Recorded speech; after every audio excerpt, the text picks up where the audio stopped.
Well, certainly one point that investors are interested in, you did say that you were having a conversation last night with the Chinese premier. What can you tell us about that discussion? I did. It was very productive. Ambassador Lighthizer and I have been conducting these meetings on an ongoing basis.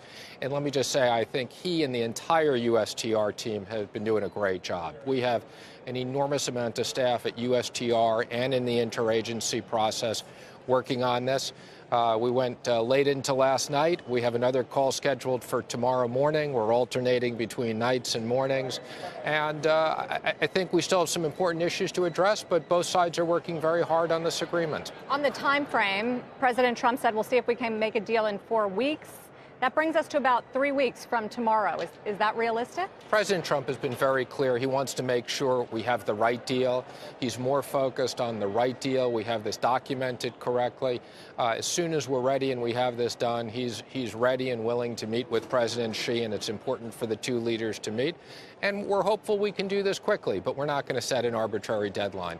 What I will say is, if we can complete this agreement, this will be the most significant changes to the economic relationship between the U.S. and China in really the last 40 years. And the opening of the Chinese economy will be a tremendous opportunity with structural changes that will benefit U.S. workers and U.S. companies and will help China. What are the sticking points right now in getting there?